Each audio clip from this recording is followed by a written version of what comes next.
cosas. Querida Ana María, de modo especial rezo por las madres, rezo por vos, rezo porque son luchadoras. Estoy seguro que, además del reconocimiento de la humanidad, Dios las tiene muy en su corazón, son luchadoras, son luchadoras. Lucharon por la justicia y nos enseñaron el camino. Y me alegra que vos sigas estas huellas de tu madre y que la transmitas a los demás en tu audición radial. De modo especial rezo por la madre, rezo por vos, rezo por tu madre, Esther, y rezo por todos los hombres y mujeres de buena voluntad que quieren llevar adelante un proyecto de justicia y de fraternidad entre todos. Son luchadoras. Y nos enseñaron el camino. Radio Caput. Que Dios los bendiga a todos. Esas cosas. Radiocaput.com. Estás conectado. Estás en Caput. Aquí comienza Mundo en Clave. Una mirada diferente sobre el escenario internacional. Con Hugo Gulman y Larry Levy. Mundo en Clave. En Radio Caput.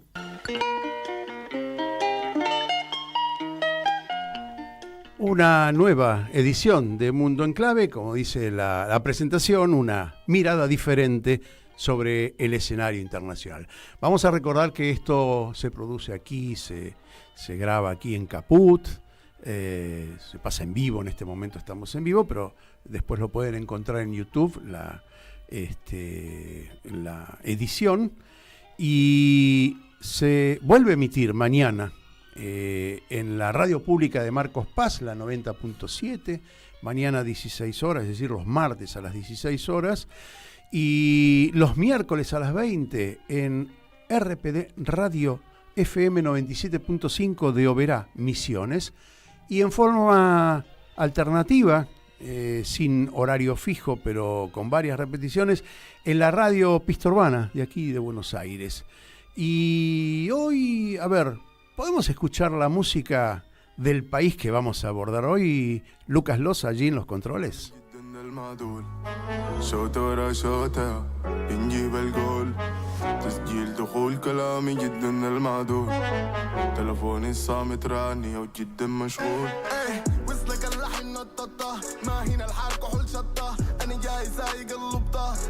Déjalo, Lucas, de fondo y bueno, a ver, si logran acertar va a ser realmente muy azaroso, porque en este lado del mundo estos lenguajes, estas lenguas, estas derivaciones, porque ahora voy a contar, esta lengua es conocida. Lo que pasa que hablada es como los regionalismos, ¿no? Entonces es muy difícil entender de qué nos está hablando. Y de algún modo, para introducirnos en el tema de hoy, en el país de hoy, bueno, voy a hacer una pequeña presentación y después vamos con nuestro invitado, porque quien nos está viendo por YouTube no estoy solo. Hoy debo admitir que estoy realmente solo, porque mi compañero de todas las semanas se tenía que hacer un estudio médico impostergable y me abandonó aquí en el medio del éter. Pero bueno, saldremos airosos. Un saludo para Hugo Gulman, que seguramente nos está escuchando.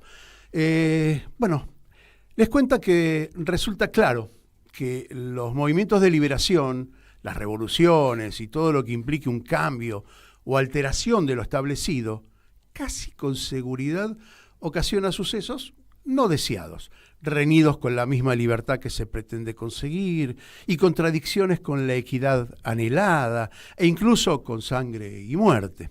La descripción no escapa a nada de lo que ya se haya dicho en la historia. Sin embargo, existen lugares en el mundo cuyo grado de saqueo previo o de desequilibrios promovidos desde otras latitudes remiten al paroxismo antes de poder visualizar un nuevo esquema que tienda a la igualdad material y a la justicia social. En ese lugar está África, en casi toda su extensión. Un continente no solo saqueado, sino ninguneado y atropellado por el mundo civilizado, entre comillas, ¿no? Civilizado. En ese camino de lucha por remediar las urgencias, por visualizar su propia existencia y por resguardar sus esencias, hoy se suma a la problemática del continente negro, como Occidente lo denomina, se suma al haberse convertido en centro de una puja de poderes internacionales que podría comprometer su integridad y resultar una catástrofe mayor a la ya ocasionada por el imperialismo europeo.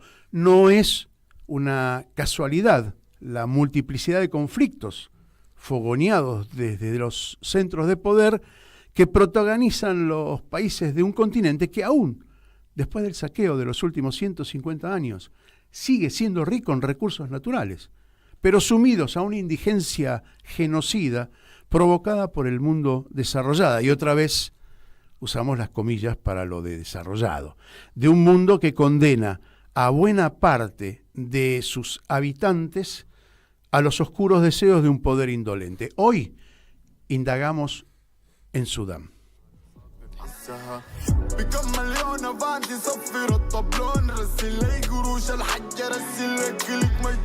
Y seguimos con esta música. Dejala un poquito de fondo porque es interesante el ritmo, hay una fusión ahí. Para presentar a quien me acompaña aquí en el estudio, se llama Omer Freixa. ¿Cómo te va, Omer? ¿Cómo estás? Hola. ¿Qué tal, Larry? Voy a contar quién sos. Sos historiador y escritor. Magíster en diversidad cultural y especialista en estudios afroamericanos por la UNTREF, la Universidad de 3 de Febrero. Sos licenciado y profesor de historia por la UBA y docente de historia africana en la UBA mismo y también en posgrado de UNTREF. Gracias por estar aquí y bueno, como para introducirnos en el tema, ¿dónde está Sudán en el contexto geopolítico? Ya sabemos que está en África, sí, pero digo, sí. ¿Dónde está en el contexto internacional, en el contexto geopolítico? ¿Cuál es su importancia, su ubicación estratégica? Bueno, no está. No está. Empezamos mal. Dale. Está invisibilizado, está ninguneado en los intereses de los mass media, ¿no? Pero es la peor crisis humanitaria del mundo. Uh-huh. Está relegada y está como atrás de todo de otras crisis a las cuales se le presta conflictos armados, genocidios, todo el combo, que se le presta más atención, como prioritariamente el tema de Gaza y Ucrania. Uh-huh. Son como las Hace pocas semanas tocamos el tema Congo con una periodista española que está especializada, ha viajado al Congo infinidad de veces, y también esta problemática, no la misma por supuesto, pero sí también estructuras de pelea, de beligerancia constante, que hace casi imposible normalizar y desarrollar un país. África, casi toda África, a pesar de que hay divisiones, ¿no? No es lo mismo toda África, pero bueno, la zona central, ¿sí? Es compleja, ¿no? Sí, el Sahel está particularmente volátil. Uh-huh. Hay todo un proceso de transformación muy, muy importante que no hay que olvidar. Y está el tema del yihadismo y están los conflictos armados que son como... se naturaliza su perpetuidad. Entonces uh-huh. Tampoco hay intenciones de negociación, de paz. Todo lo que hay son farsas que terminan en la nada, treguas que se cortan al otro día, que se interrumpen, que se violan. Ejemplo del Congo lo nombraste, sí. Está firmando un borrador de un acuerdo fundamental, pero yo estimo que esto lo van a firmar la semana que viene y la otra ya lo van a... Sí. Y en Sudán te puedo citar 4 rondas de negociaciones. Tuvieron lugar en Ginebra, en Suiza, en Jeddah, Arabia Saudita, etcétera, etcétera. Bueno, ¿qué se discute en esas negociaciones? Porque interesante, fracasan, ¿no? Fracasan. El común denominador. Sí. Digo, de conflictos armados. Sí, claro. En África es como la pauta común. Claro, siempre. Y uno lo atribuía, lo he hecho con Congo y me lo desmintió y con justificación y con estudio. Uno piensa que son enfrentamientos clánicos, ¿no? Étnicos y no, son estrictamente políticos y son estrictamente de poder. Mirá, te digo, la guerra de Sudán es una guerra civil, pero yo digo siempre con guerra civil, calificándolo, etiquetándolo como guerra civil, te quedás corto, te quedás light. Es genocidio. Es la perpetuación del genocidio en Darfur, que es el primer genocidio del siglo XXI, Ajá. del cual no se habla en las agendas, otro tema invisibilizado, al cual ahora se le suma una fractura interna del ejército que está llevando una guerra civil hace 2 años, que se cumplieron ahora, Ajá. 15 de abril pasado. Ahora, hubo una división, ¿no? Territorial. Sí. Hay Sudán, Sí. hay otro Sudán también. Hay un Sudán como en las sombras, que es el Sudán que proclamó el líder rebelde que no se quiso acoplar al ejército, por eso el cisma hace 2 años. Sí. Y básicamente planteó un gobierno paralelo, el cual igual todavía tampoco tiene reconocimiento internacional. O sea, Ajá. tiene estos Pero derechos se humanos. quedó con una zona de riqueza Darfur. natural, ¿no? Exactamente, Darfur. O sea, lo que Ajá. yo defino la guerra civil, la tercera guerra civil sudanesa, ya es, para mí, al principio dudaba, porque bueno, hay que ver a dónde llega, pero como quieren que siga, sigue. Y esto es la perpetuación del genocidio en Darfur por otros medios. Pero sigue pasando eso. El grupo las Rapid Support Forces, las fuerzas de acción de apoyo rápido, Sí, es eso, la sí. facción rebelde del Sí, ejército, sí. estuvieron lucrando por décadas con el oro darfurí. Ajá. Ahí tiene apoyos externos, como todo conflicto armado. ¿Queda todavía oro? Sí, Sí. se Ajá. financian buena medida con el oro darfurí. Ajá. Darfur es en árabe, la morada de los Fur, Sí. es una zona, una provincia muy grande del oeste, limítrofe con Chad. Ajá. Ese es el peor escenario del conflicto. Claro, y aparte, Sudán tiene una cantidad importante de vecinos, no es Sí. una frontera, digamos, entre 2, 3, 4 países, No. hay como 7 países. La zona está complicadísima. Sí. Ya es una región de por sí volátil, Sí. es parte del Cuerno de África. Etiopía ya ha tenido su movida, Etiopía está teniendo problemas ahora. Chad siempre tiene la turbulencia, la inestabilidad de los vecinos de Libia, al norte, Sí. y Egipto. Ujú. Egipto, bueno, es lo más sólido, pero... De Egipto es lo más sólido y lo más heredado culturalmente, ¿no es cierto? En Sudán. Sí, un dato importante, Sí. el país con mayor pirámides del mundo no es Egipto, es Sudán.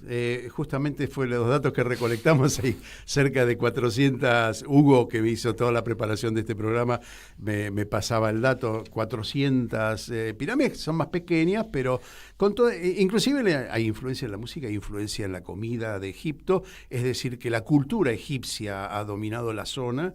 Pero Sudán tiene su propia cultura. Exacto. También, ha desarrollado su propia cultura. Una cosa interesante también, el Islam y la aplicación de la Sharia es reciente, de los años 80, no es una cosa histórica en Sudán, y que también ha formado una característica especial en la zona. La comida, el alcohol, todas esas cosas que tienen que ver con la Sharia, con la ley islámica, aplicada a Sudán, que históricamente ha hecho alcohol, ha destilado alcohol como cualquier otro país, está prohibido, lo que supone también un comercio negro, ¿no? Sí, comercio prohibido, sí. Igual es más que nada el tema del petróleo, los oleoductos. El país más joven del mundo es Sudán del Sur. Claro. Y justo Sudán todavía 15 años van a ser, sigue lamentando la pérdida de su ex sector petrolero, porque Sudán del Sur se le secesiona. Que era la principal fuente de ingreso. La fuente de ingreso, porque Sudán tenía los oleoductos, básicamente. Algo de petróleo hay en Sudán, pero quiero decir, es más el tema del oro, las dos cosas, y otros recursos. Pero pierde Sudán del Sur a partir de 2011, que eso es un plebiscito reconocido internacionalmente, Sí. y en referéndum por la autodeterminación, bueno, y ahí Sudán del Sur lo lamenta y tiene conflictos con Sudán. Pero hay una cosa que lo hace muy dependiente, no destila el petróleo, No. por lo cual tiene que comprar la energía, digamos. Es crudo, ¿no? claro, exactamente, el refinamiento. Claro, el refinamiento. Interesante porque los datos son, como toda África, o como casi toda África, los datos son parciales los que se pueden obtener. Más allá de la cantidad de habitantes, que puede llegar a ser interesante, casi como en Argentina, 48 millones de habitantes, territorio extenso, es el tercer país en tamaño de África, eso también lo convierte en una cuestión relevante para la zona, pero tiene un PBI tan pobre, pero tan pobre, que es más o menos el 5% de la Argentina. Sí. Por lo menos formalmente, no sé qué otra producción, bueno, pero el PBI se mide por la cuestión formal, con un PBI per cápita que es 600 a 700 dólares, pero que lo debe cobrar, es decir, debe tener algunos ricos que concentran la mayor entrada de dinero y una gran masa de pobres, ¿no? Sí, y esto hay que actualizarlo porque 2 años antes cambió todo. Claro, sí, esto es a 2023 porque en general los datos que podemos obtener con cierta solidez, Antes de la guerra. sí, claro, 2023. Nos pasa con todos los países del mundo fuera de algunos líderes que lo tienen más actualizado, incluyendo a nosotros que no lo tenemos actualizado. El sistema de salud muy pobre, el sistema de educación sumamente pobre, con una inversión relacionada con el Producto Bruto ínfima. lo cual hace que, bueno, no haya educación, una gran desocupación. La informalidad es sí, y lo que nosotros conocemos como la changa, ese trabajo informal, debe ser el sustento, ¿no?, de los sudaneses. Sí, el problema es que el sistema sanitario, el sistema hospitalario ya era endeble. Vos agarrás y empezás a leer notas a partir de abril del 23, que estalla la guerra, no dejaron de funcionar todos los hospitales. Uh-huh. Y eso no se revirtió. O sea, Sudán, Jartum, la capital, está en ruinas. ¿Hay alguna estadística de la cantidad de muertos en el genocidio sudanés? Hay una estadística, no sé cuán fiable es, pero yo la tomo bastante verosímil, al menos 150.000. Según fuentes estadounidenses. Sí. Algunos son más conservadores, 60.000, pero sí, es un desastre. O sea, uh-huh. no vamos a negar las estadísticas, son meras estadísticas. Ahí tenés un drama humanitario. Creo que alarmantes, 2 datos. Dijiste la población, 48 millones, casi 50. 24 millones a riesgo de morir de hambre. Uh-huh. La mitad del país, 25. En indigencia absoluta. Sí, casi que no comen en una semana, se mueren. Uh-huh. Y tenés la peor crisis de desplazamiento del planeta. Ni Gaza, ni Ucrania, ni mismo Congo, que en Congo también es gravísimo, sí. Superan lo que pasa en Sudán. Tenés por lo menos... ¿Y hacia dónde se desplazan? Y los países vecinos, o son desplazados internos. O tenés por lo menos 13 millones, de los cuales 4 son migrantes externos, son refugiados. Uh-huh. Sudán del Sur ya tiene sus temas. Sudán del Sur, parece que en cualquier momento recrudece la guerra civil que tuvieron. Dentro del mismo Sudán del Sur. Dentro del Sudán del Sur, entre las 2 facciones rivales, parecido al caso de Sudán, pero uh-huh. hay diferencias, obviamente, no es lo mismo. Y los propios sudaneses exiliados en Sudán del Sur tuvieron que volver a Sudán, uh-huh. pese a todo. Entonces tenés más o menos 13 o 14 millones de desplazados. Uh-huh. Fuera gente que se fue del hogar. Uh-huh. Esos más o menos 3,5 a países vecinos. Uganda, República Centroafricana, Chad, Egipto, y eso más o menos. ¿Y corren peligro de muerte también en esos países? ¿Cómo son acogidos? En Chad, más o menos. En Egipto por ahí un poco mejor. También en Etiopía, pero Etiopía uh-huh. también está con un... Ruanda viene de una también. Ruanda viene de un genocidio claro. terrible, y la conflictividad se entiende por todo lo que pasó post-genocidio, uh-huh. todo el tema de las migraciones. Sí, y son poblaciones que incluso en Chad quieren volver, pero las condiciones en Sudán no están dadas, está todo peor. Decime, desde el punto de vista de la estabilidad del gobierno de Sudán, hay mucha corrupción, hay inestabilidad, hay pujas internas dentro del mismo gobierno. La puja interna es intracastrense, digamos, es intramilitar, pero de hecho tiene un pasado turbio Sudán, uh-huh. el tema de buena gobernabilidad. Omar al-Bashir, que fue el dictador, el presidente... Histórico, sí. Histórico, 30 años. Post-derrocamiento lo acusaron de corrupción. Ajá. Está con pedido de captura internacional por los delitos en Darfur. Sí. Y sumado a eso, temas internos de mal manejo de corrupción. Uh-huh. Manejo discrecional del dinero público. Exactamente, de las arcas públicas. Sí. Bueno, este es el panorama más o menos interno. ¿A quién o a qué país le sirve Sudán para que se pueda... A ver, casi toda África es tierra de puja de las grandes potencias, ya sea por tierras raras, por recursos naturales raros. Ya lo vimos en el Congo, lo vimos en otras posiciones, menos el norte de África, que en recursos naturales es más pobre. Todo desde Libia para abajo, de Argelia para abajo, de Marruecos para abajo, hay una cantidad de recursos naturales importantes que sirven a la tecnología, al desarrollo tecnológico, ¿no? En el caso de Níger, por ejemplo, también el uranio que se llevó Francia. Sudán, primero, te hago una pregunta que no te la hice, pero fue colonia de Gran Bretaña. Hasta 1956. Ajá. ¿Y qué se llevaba a Gran Bretaña de ahí? Bueno, plantaciones de azúcar. Café hay también. Sí, sí, más en Uganda te diría, pero uh-huh. algo. Co-colonizó con Egipto. Ajá. Saquearon, es el Sudán anglo-egipcio, se llamó el condominio. Sí. Bueno, el oro siempre. Uh-huh. Me preguntaba qué país se beneficia de esta prolongación de la guerra más de 2 años. Un caso muy, muy puntual que viene también ilustrando lo que está pasando en el Golfo Pérsico, que se proyecta en África es Emiratos Árabes Unidos. Es el principal respaldo de los rebeldes, digamos, de las fuerzas de apoyo rápido, Ajá. de esta milicia, de estos paramilitares que se rebelaron al ejército. Arabia Saudita, ¿qué papel Arabia juega? Saudita tiene una posición más, te diría, pero es también ambiguo, pro Jartum, o sea, pro Fuerzas Armadas Sudanesas, el Sí. gobierno de Al-Burhan, que es el general en jefe, pero también ahí tiene más un papel mediador. Porque Arabia Saudita fue la que de entrada, a mayo del 23, apenas un mes de conflicto, empezó a ofrecerse como mediadora con Estados Unidos en Chida, que fueron rondas de negociaciones muchas que llevaron a Fracasaron. Sí, sí. Ajá. Y de los intereses europeos de hoy, de los intereses estadounidenses o canadienses, de los intereses de China o los intereses de Rusia, ¿qué participación tiene cada uno de esos bloques de poder en este conflicto y en los alrededores? Porque nunca se puede establecer un solo, digamos, un solo país destinatario de la expoliación, sino de toda la zona, ¿no? Se entiende. Sí, China, Rusia y Estados Unidos están en una puja global.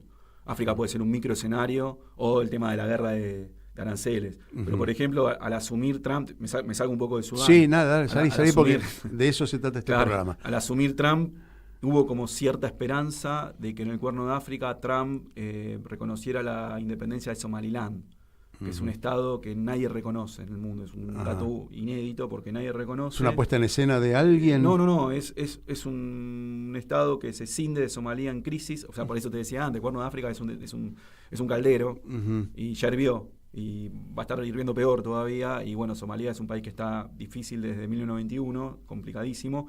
Y esta franja, que es un poco el capricho colonial, porque era parte de la Somalia británica y el resto de la Somalia francesa e italiana, bastante complejo, aprovecha la crisis de 1991, que cae el gobierno central en Somalia para independizarse. Y casualmente es un país que tiene más estabilidad que la propia Somalia, gobierno propio, moneda, bandera, etcétera, etcétera, pero no reconoce a nadie. Y estaba el rumor de que una de las medidas respecto a la política africana de Trump, que puede ser bastante marginal frente a la guerra con China, con la Unión Europea, los aranceles, la rivalidad comercial, era reconocer Somaliland a cambio de favores. A cambio, bueno, como está todo ligado con todo... ¿Puede ser una especie de guarida fiscal también? Más que nada se habló, pues Marruecos lo sacó carpiendo, a Estados Unidos, de la posibilidad de desplazar población gazatí en Somaliland.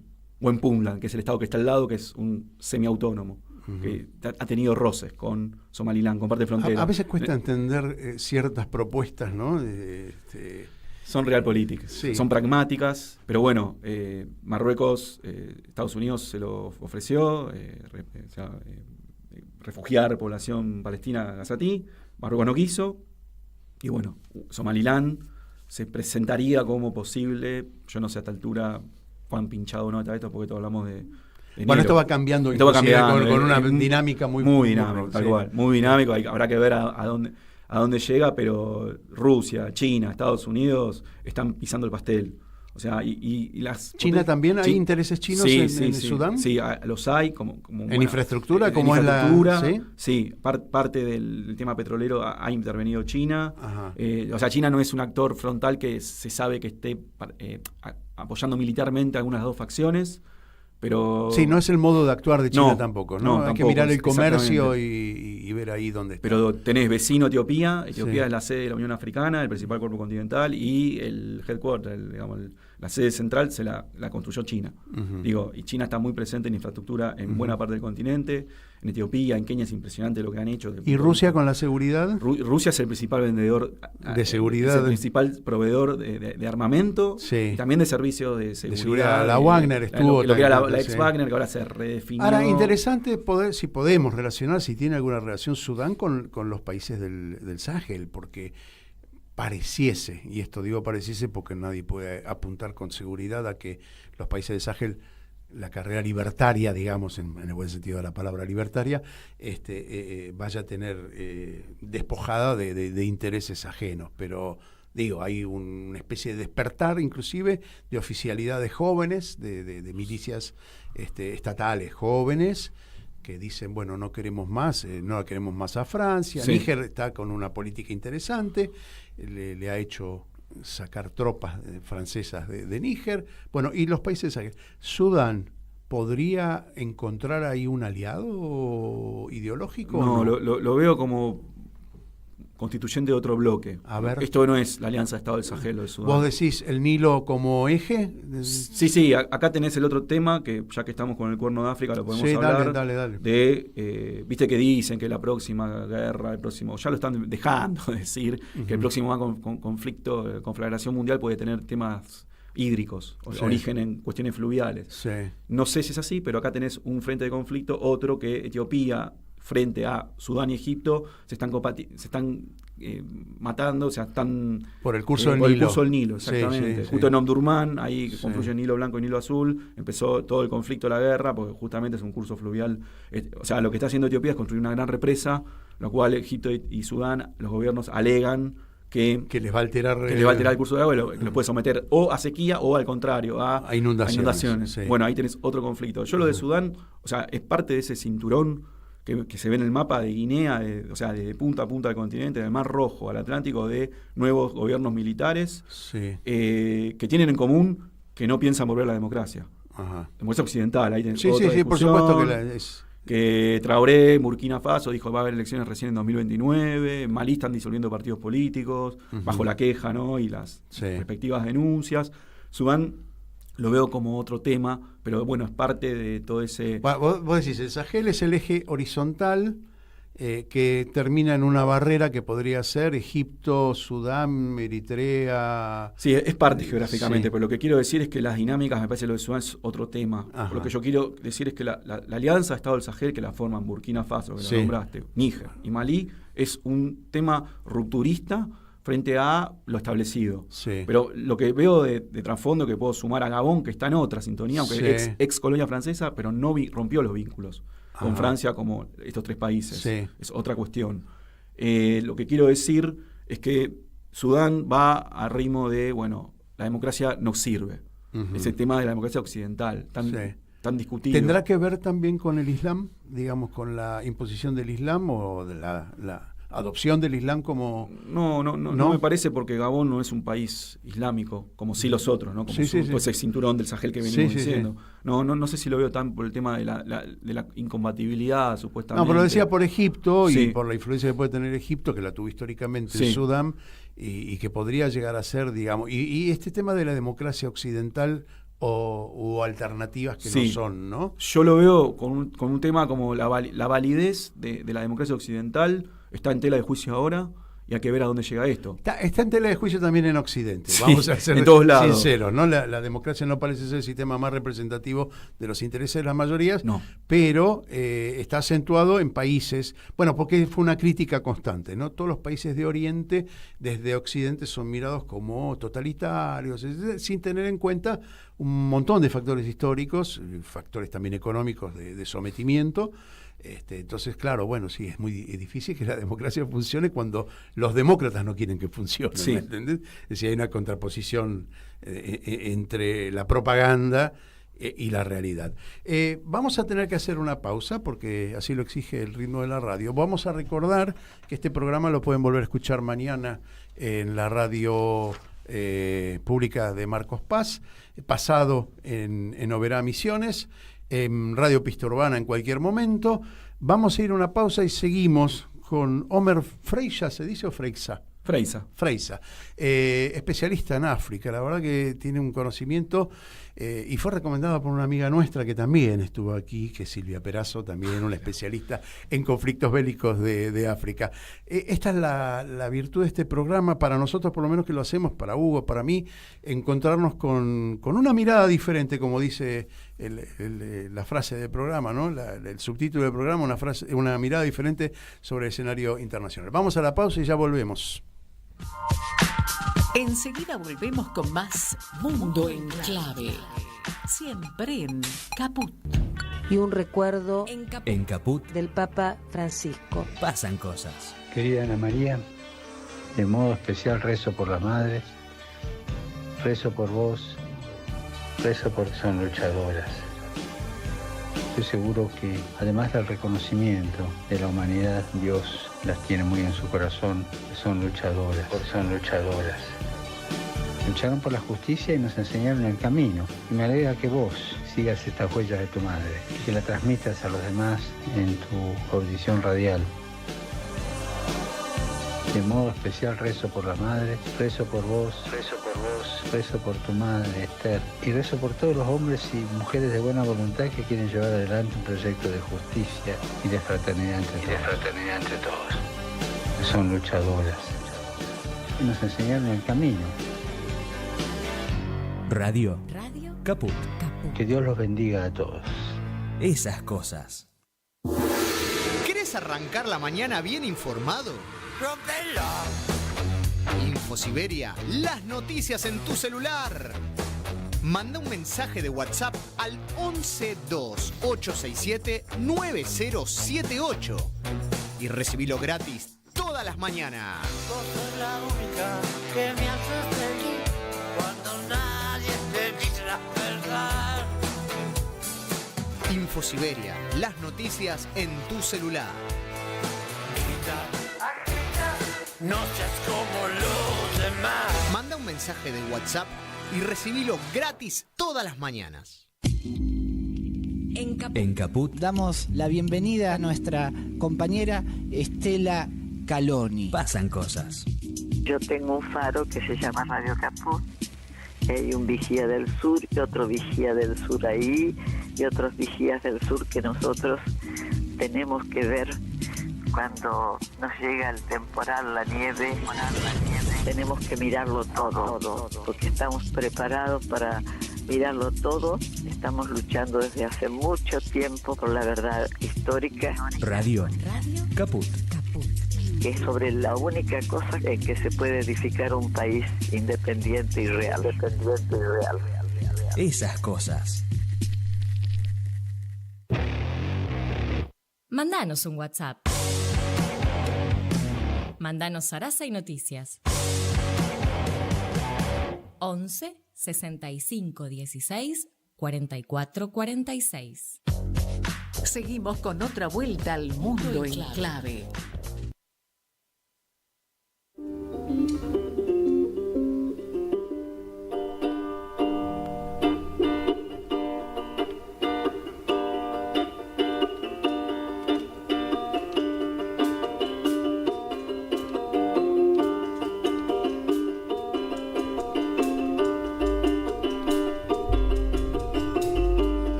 Bueno, ya ahí vemos cómo la influencia de la cultura árabe se trasciende en la música. El primer tema que escuchamos tenía un aire de rap que nosotros, te cuento, Homer, a lo largo de las emisiones de este programa hemos tocado países de todo el mundo y en todos encontramos una especie de común denominador musical que es el rap. El rap, el hip hop, ¿sí? Como en muchos casos, o en la mayoría de los casos, como música de protesta, ¿no? Música urbana de protesta, de la calle. Nació en Estados Unidos como protesta en la calle y se expandió por el mundo, ¿no? Una forma de ejercer una resistencia cultural. No sé cuán válida es como resistencia, pero de algún modo, y lo hemos escuchado en chino, en árabe, en todos los idiomas que se te ocurra, rumano. Hemos escuchado música rap en todo. Bueno, acá se nota más la influencia de la música árabe, como se nota y en otras, digamos, aristas de la cultura sudanesa. De Sudán estamos hablando con Omer Freixa, que es especialista en África, magíster era en diversidad cultural, y aparte charlando con él, voy a hacer una confesión, está haciendo una investigación sobre el tango y los negros, ¿no? ¿Es así? Interesante, porque bueno, hay cosas que resultan insólitas. Pero bueno, ¿sabes algo de la comida de Sudán? ¿Cuál es la influencia en general? Porque lo que alcanzamos a leer con Hugo, que en realidad Hugo hizo la investigación y me la pasó, sabía que hoy no iba a venir, donde la influencia de Egipto es muy, muy fuerte en la comida de Sudán, ¿no? Sí, lamentablemente acá no hay ninguna forma de acceder a cocina sudanesa. Uh-huh. Acá en las ofertas gastronómicas africanas, y con africanos estoy siendo demasiado ambicioso porque no vas a comparar un restaurante camerunés que hay con otro a puertas cerradas que hay Tanzano, acá en la ciudad, en el barrio de Almagro. ¿En serio? Sí, Omar se llama, el chef, que es un migrante tanzano que acá en el país hay, si te digo, me dijo la cifra, no me acuerdo, hablé con él, 20 con suerte, tanzanos, en la ciudad. Y otro que estaba en pandemia, que tengo que buscarle el rastro, que es Sarit, que es senegalés. Ajá. Entonces, si yo te digo, senegaleses hay bastante. Sí, es otro tema, es verdad. Sí, no es lo mismo que tiene que ver con la inmigración. O sea, yo acá no conocí sudaneses, acá migrantes sudaneses, sí, senegaleses, nigerianos. Bueno, y en Sudán lo que pudimos observar es que es el uso de los ingredientes que usan en toda la zona de la de Egipto, ¿no? del curso del Nilo, y la comida es estrictamente árabe. Viene por dos lados también, por el norte también, por Libia, ¿no? Que también tiene una gran influencia. Pero vamos a encontrar falafel, vamos a encontrar esas comidas que estamos acostumbrados a relacionar con el mundo árabe. Pero hay algunas cosas raras. Por ejemplo, hay panes, el pan se llama Aisha, ¿sí? Y hay una Aish Baladi, o Kisra también, otro pan fino parecido a un crepe. Yo lo relaciono un poco con la pita, porque cuando hablamos de pan magro o finito, ¿no? Perdóname, y parecido al injera, que es el etíope. Ajá. Entonces ahí hay como préstamos vecinales. Sí. En Etiopía es como otros troncos étnicos. Me parece que también hay mucha complementariedad de alrededor de Etiopía, como nombraste, Liberia, Libia, Egipto. Es una cocina de estilo árabe. Claro. Se puede asemejar a lo que se consigue acá. Está el shawarma también, que es eso estrictamente heredado de Egipto. No, en realidad, ¿sabes qué? El shawarma es turco. El shawarma es turco. Los mayores especialistas del shawarma es en Turquía, sobre todo en Estambul. Hay kebab, que es también bien de la comida árabe, de la comida egipcia, y los dulces también. Existe el baklava, ¿no? Es estrictamente Egipto, de Egipto y de Siria y del Líbano, ¿no? Que son los que más desarrollaron esos dulces. También Armenia. Los armenios también, viste que tenés una cosa mediterráneo oriental. Le cambiás un ingrediente, una palabrita, y ¿no? También la comida griega tiene mucho de oriental. ¿Podemos establecer alguna cultura propia, algún detalle, digamos, de cultura propia en Sudán? ¿Algún desarrollo cultural propio o es así como prestado? No, para nada. Volviendo al tema de que hay más pirámides en Sudán que en la propia Egipto. Las dinastías faraónicas que civilizaron Egipto eran... Qué bueno, para quien está escuchándonos por radio hizo el gesto de las comillas, ¿no? Porque todo lo civilizatorio viene de afuera, ¿no? Bueno, tenés un montón de debates. Me parece interesante porque son las dinastías cuyitas o nubias, fueron dinastías africanas. Egipto fue una civilización africana, tuvo el influjo del sur, de las cataratas. Después tenés los reinos. Bueno, étnicamente Egipto no es árabe, eso es un corte étnico diferente. Pero no deja de ser una civilización africana, pero siempre te la muestran afuera de África, como si Egipto estuviera afuera de África, o mismo Sudán. Pero digo, Egipto sería como una prolongación de Sudán, pero para mí no, para mí es una civilización que brilla con luz propia. Meroe, Napata, Dongola, después los reinos cristianos, las cataratas del sur, etcétera. A nivel de turismo, ¿hay cosas para destacar de Sudán? Jebel Marra, bueno, todo lo que es lo que era la cultura meroítica, todo el circuito de pirámides, bueno, Jartum, que ahora, el tema ahora, ¿no? Está destruida, así que... Está el Museo Nacional. ¿Estamos hablando de 3.000 años? ¿O más? Más de 3.000 años, y te decía que, el Museo Nacional de Historia, que se está mostrando unas imágenes terribles, que quedó destruido, fue el lugar de combate, como el Palacio Presidencial, que quedó también en ruina, que lo recapturaron las tropas de Burhan, las fuerzas armadas sudanesas.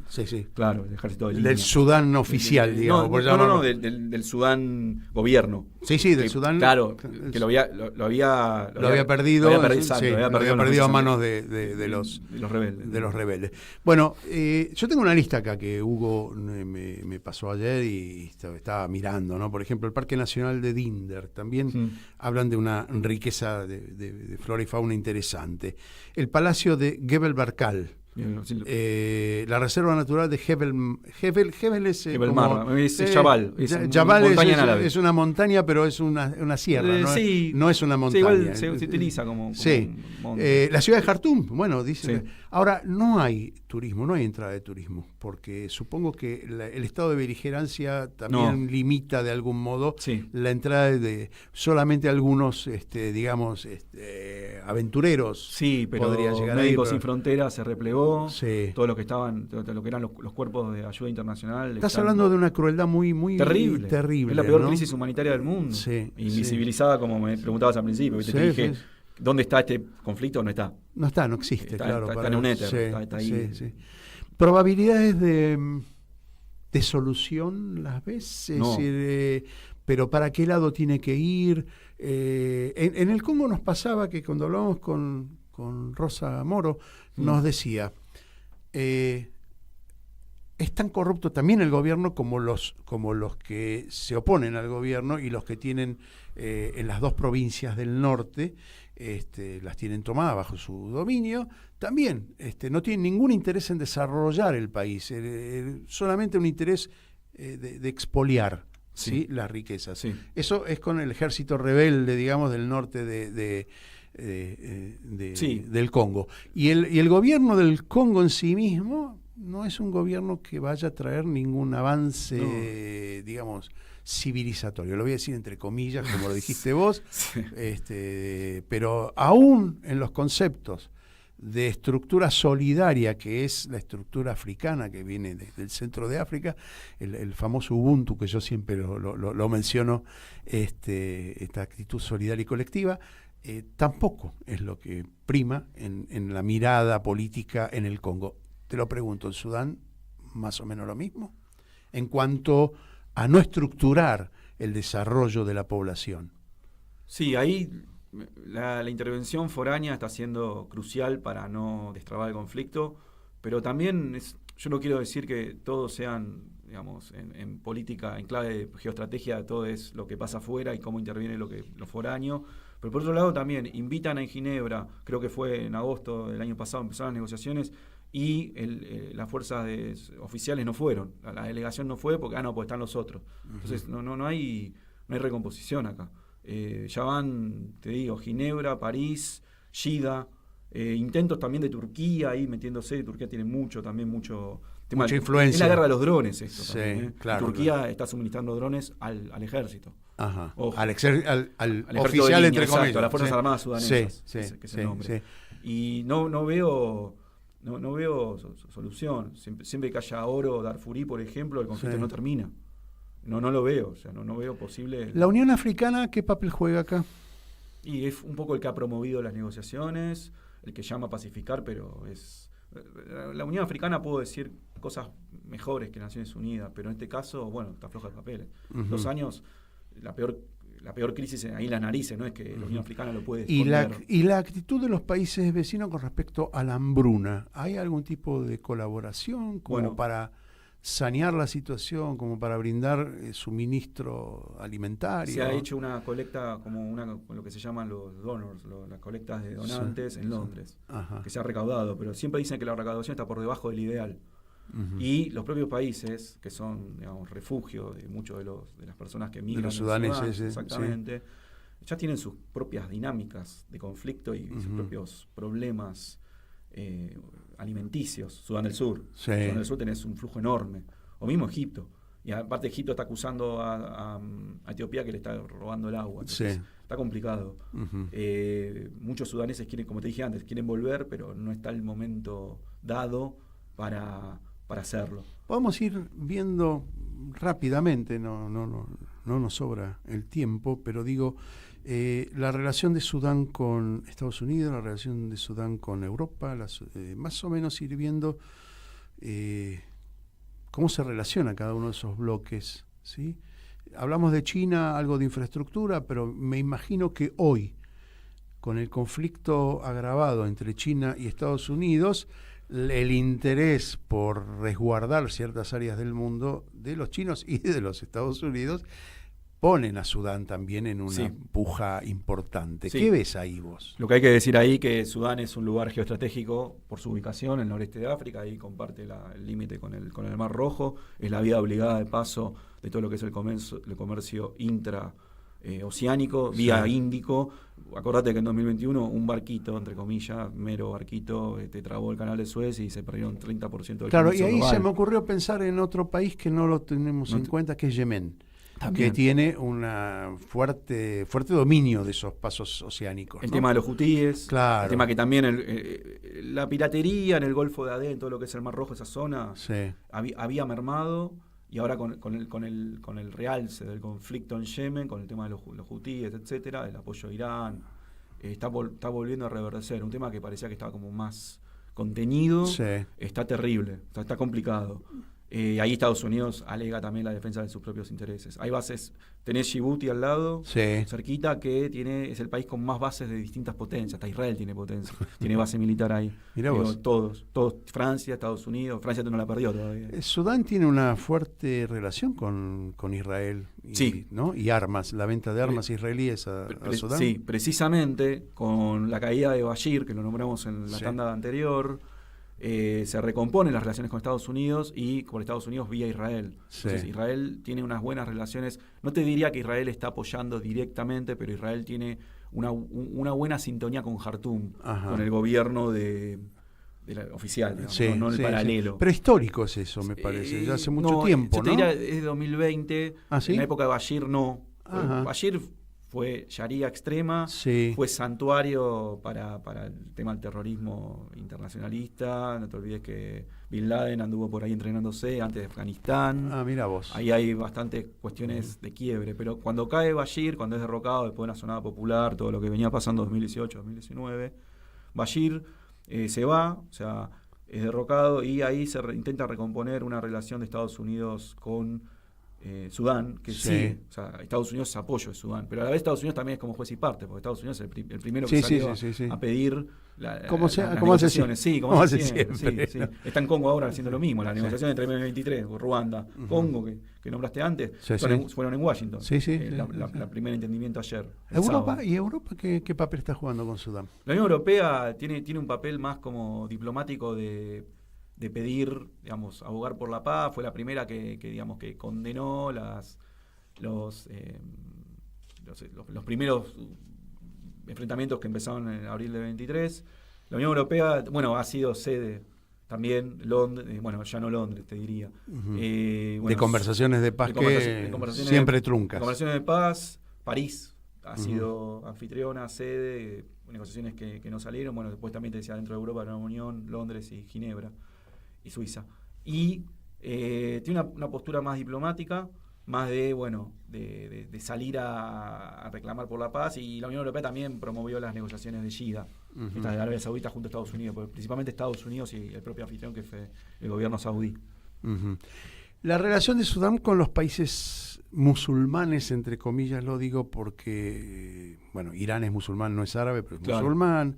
Digo, hay una línea de conexión importante a raíz de haber adoptado con los años el Islam como sistema, la Sharia como si fuese la constitución, pero bueno, ese es el modo de comportamiento, ¿no? Sí, pero ahí esto de lo que la Asociación de la Asociación de la Cooperación Islámica, bueno, es muy buena la sintonía con Egipto. Sí. También ahí hay una cuestión, son suníes, son sunitas, ambos países en Sí. su mayoría, no hay chiíes. Pero ahí también igual yo creo que... Por eso estuvo Bin Laden también, ¿no? Sí, Por sí, su sí, en su condición momento. de Igual, sunita. porque Bashir igual fue como abrió las puertas a la promoción del terrorismo islamista, como se le dice. Pero por otro lado también pensá que no sé si prima tanto la religión, porque Irán y Emiratos Árabes están como no están en la misma sintonía. Exacto. Uh-huh. Y Irán tiene una posición bastante ambigua. Irán también ofreció drones, Turquía también es un país islámico, musulmán. Siempre hay negocios, así siempre que hay bueno. negocios. Sí, bueno, no sorprende. ¿Y quién financia esos negocios? Sudán debe tener que pagar las cuentas, bueno, ¿no? ¿Lo paga con oro? Sudán lo paga con oro. El tema es que los yacimientos auríferos principales están en Darfur. Y Darfur no es la región que controla el ejército de línea, sino que el Gemeti, que es el capo, el líder rebelde. Lo que consideran rebeldía Khartoum, ¿no? El Burhan, que es el jefe en armas, comandante en armas. Pero bueno, es interesante porque finalmente alguien tiene que pagar toda la cuenta, ¿no? ¿Y quién la paga? Y los intereses que se ponen en juego. Los mejores aliados para Sudán, ¿dónde están? Sí, Egipto y Estados Unidos. Pero Estados Unidos juega a la vez de juez y parte, porque sabemos que se podía ser considerado el principal apoyo táctico militar del ejército de línea, pero por otro lado también es el primero que va y pone el grito en el cielo, no puede seguir la guerra, y promueve negociaciones que terminan en saco roto. Las de Shida fueron las de Estados Unidos, básicamente. Sí. ¿Podés establecer a largo plazo qué puede llegar a pasar o es demasiado aventurado? No me gustaría hacer futurología, pero la verdad que está más cerca de alcanzar algo en el Congo, que lo veía años luz en Sudán, y Sudán sigue igual. Y igual lo del Congo para mí va a quedar trunco de nuevo. También. Estas negociaciones empezaron en Washington la semana pasada. ¿Y a quién le conviene?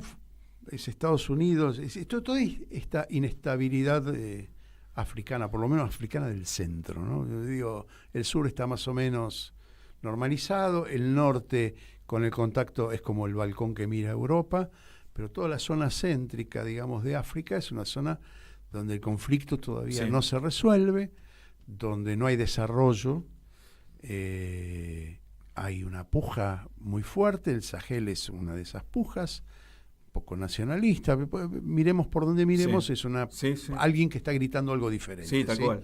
Termine como termine, perdóname. Sí, termine como termine, están gritando algo diferente, yo creo que pueden terminar en algo diferente, yo soy optimista en ese aspecto.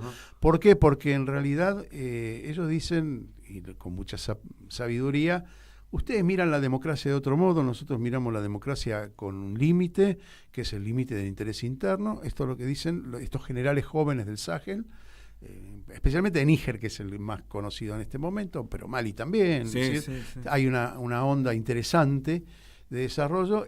¿Quién o cuál de las potencias pueda capitalizar ese grito libertario del Sahel? Y ahí estamos en un dilema, ¿no? Sí, bueno, Francia no.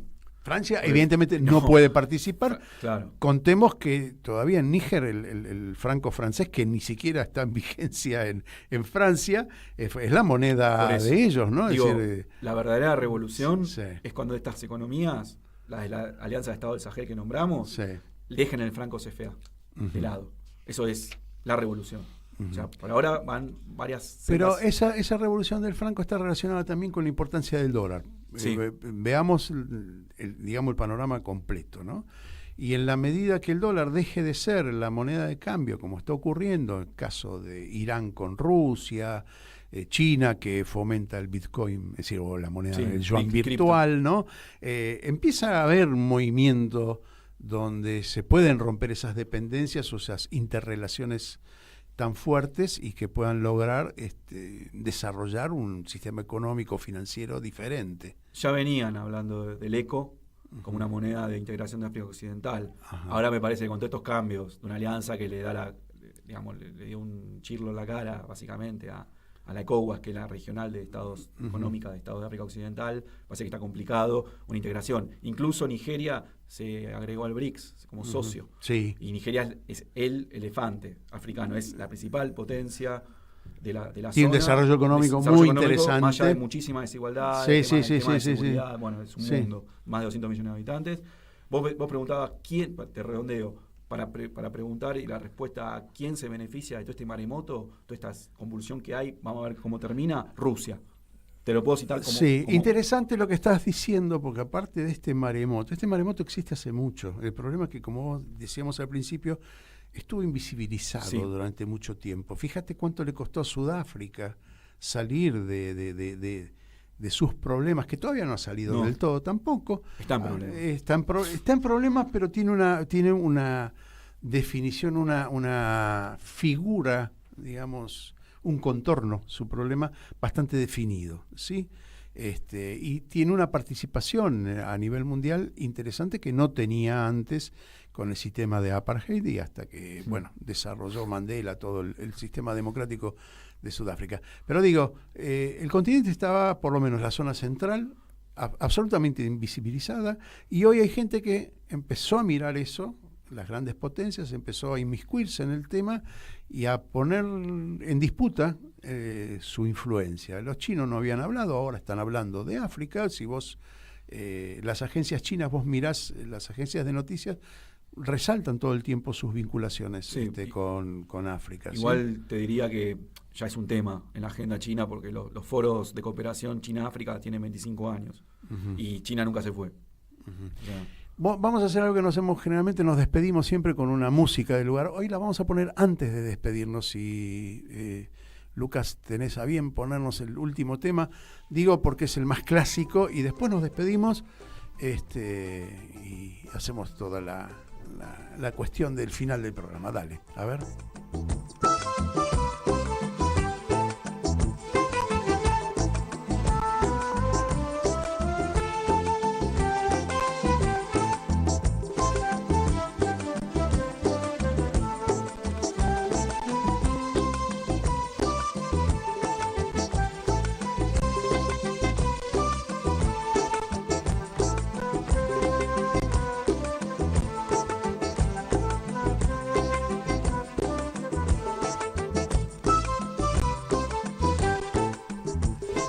Interesante. Esto está catalogado como música tradicional. Hugo, compañero Hugo Gullman, es el que hace la búsqueda semanal de la música. Creo que algún día, ya lo dije infinidad de veces, vamos a hacer un programa solamente con música internacional, pero buscada por nosotros, no por las discográficas.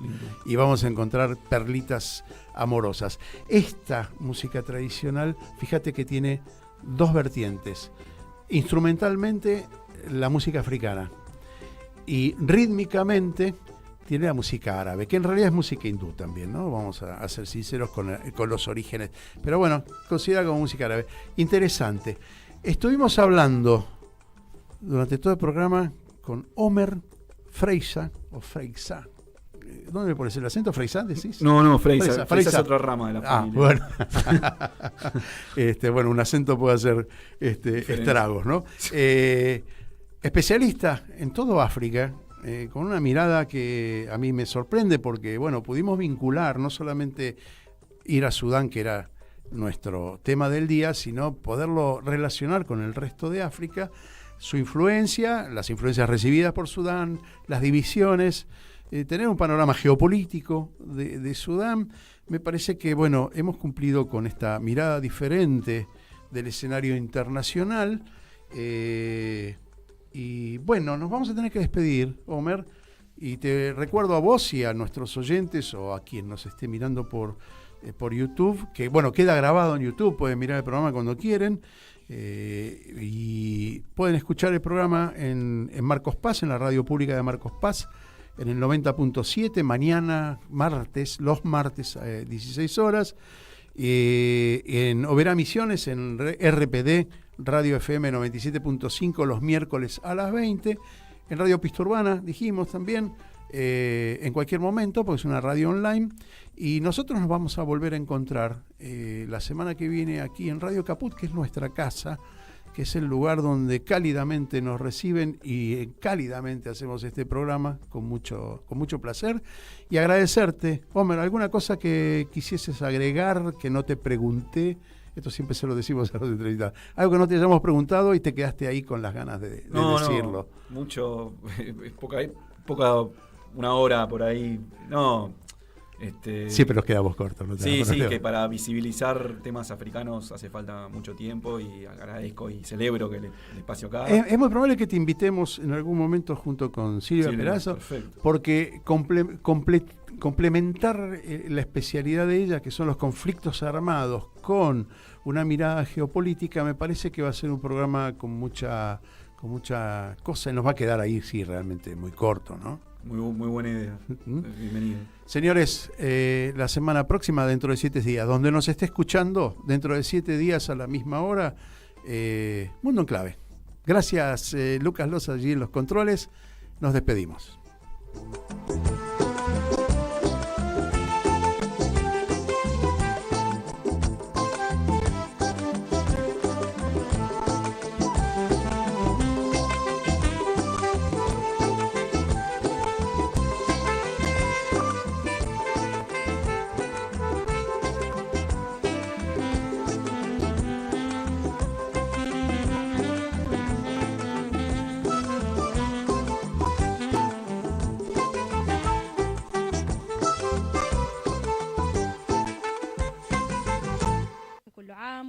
جميعا بألف خير. حيدر محجوب عوض مجموعة دق الطبول هن الشعب السوداني.